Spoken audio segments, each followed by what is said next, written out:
Hoje, amigos, é Santa Ceia. Hoje é dia de você ir para a casa de Deus, assim, feliz, tomando posse da bênção para poder glorificar o Pai. Deixa eu só lhe falar uma coisa.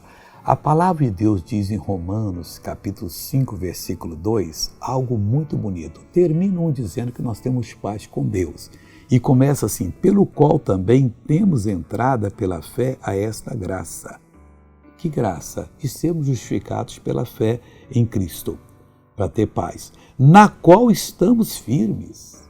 Amigo, fica nessa entrada firme aí, que a hora que você precisar de paz, ou de ser justificado, ou renovada, qualquer atitude errada que você fez, Deus perdone, renovando a comunhão, é só você ficar firme. E diz mais, e nos gloriamos na esperança da glória de Deus.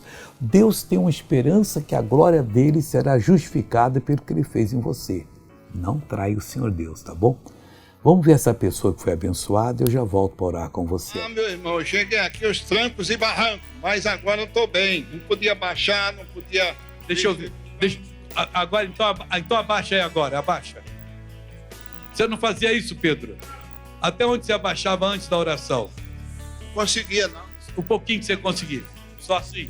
E por que usava a bengala? Ele me sustentava para não cair, ué.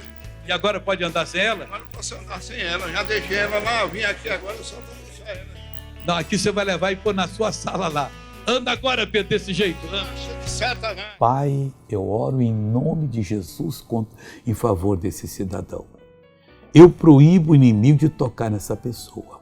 Está desfeito todo o mal e ela está abençoada em nome de Jesus. E você diz, amém, eu creio.